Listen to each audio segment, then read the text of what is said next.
Bismillahirrahmanirrahim. Alhamdulillahi Rabbil Alamin. Assalamu alaikum wa rahmatullahi wa barakatuh. Comme vous le savez, le mois de Sha'ban est un mois durant lequel il est recommandé de multiplier les jours de jeûne. Comme cela est expliqué dans le hadith de notre mère Aïcha, radiyallahu anha, que nous avons déjà évoqué, dans lequel elle dit qu'elle n'a jamais vu le messager d'Allah, sallallahu alayhi wa sallam, jeûner autant que durant le mois de Sha'ban, sauf le mois de Ramadan qu'il jeûnait entièrement. C'est aussi la dernière ligne droite pour rattraper les jours de jeûne. Ceux qui avaient des jours à rattraper du Ramadan dernier, il faut absolument les rattraper avant le Ramadan suivant. Comme dans un autre hadith de Aïcha, radhiyallahu anha, elle explique qu'elle était tellement occupée toute l'année à s'occuper de rendre service au messager d'Allah, sallallahu alayhi wa sallam, qu'elle rattrapait ses jours de jeûne manqués pendant Sha'ban. Aujourd'hui, j'aimerais attirer votre attention sur les jours qui sont interdits de jeûner. Il s'agit du dernier jour du mois de Sha'ban. Comme vous le savez, ce mois aura soit 29 jours, soit 30 jours, en fonction de la lune, et on saura cela le soir du 29. C'est le soir du 29 Sha'ban, quand on pourra observer la lune, que l'on saura si le Ramadan commence le lendemain ou le surlendemain. C'est le soir du 29 que l'on saura si le mois de Sha'ban fera 29 jours ou 30 jours.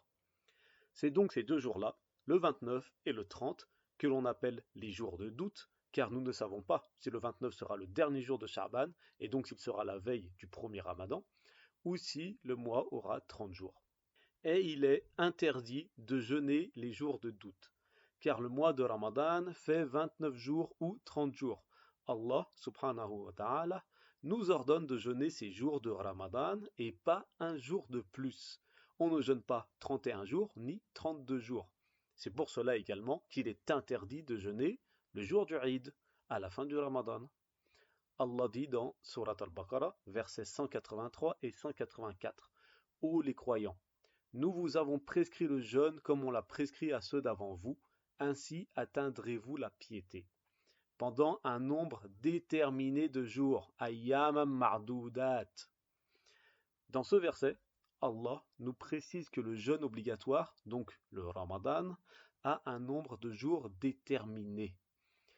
Pour ce qui est des jours de doute, Abu Huraira radhiyallahu anhu rapporte que le messager d'Allah sallallahu alayhi wa sallam a dit: ne faites pas précéder le Ramadan par un jour ou 2 jours de jeûne, sauf pour celui qui a l'habitude de jeûner.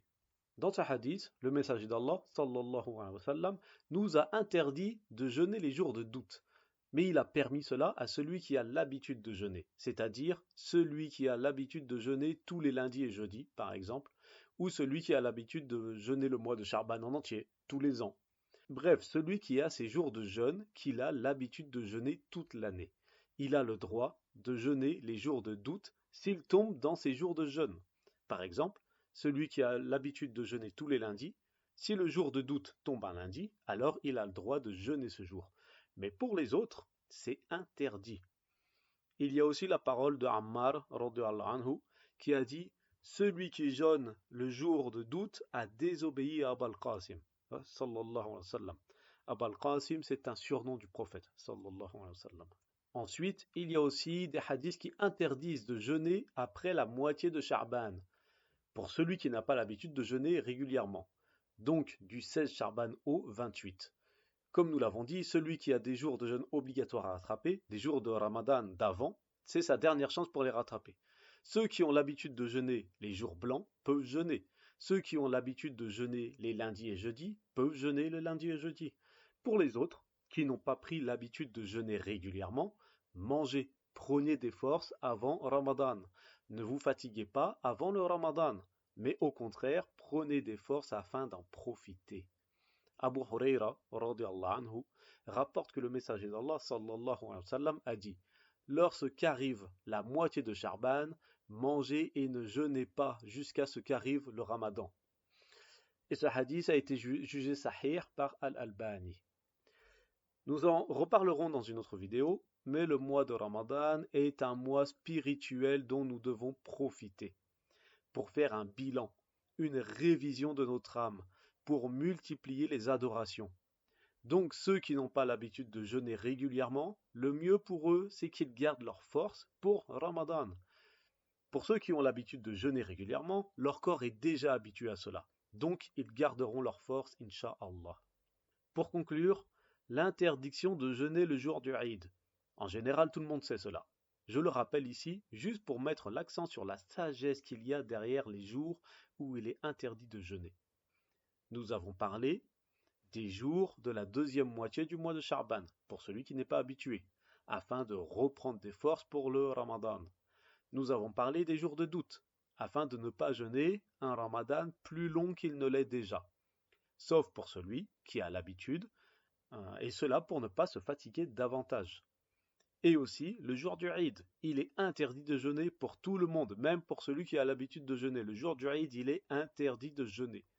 Encore une fois, pour ne pas faire un mois de jeûne encore plus long, et par-dessus cela, parce que c'est un jour de fête, de célébration et de joie. Donc on ne jeûne pas pour pouvoir en profiter pleinement. Dans le hadith de Omar ibn al-Khattab, anhu, il rapporte que le messager d'Allah sallallahu alayhi wa sallam a interdit de jeûner 2 jours, le jour du Eid al-Fitr, à la fin du Ramadan, et le jour du Eid al-Adha. سبحانك اللهم وبحمدك أشهد أن لا إله إلا أنت أستغفرك وأتوب إليك.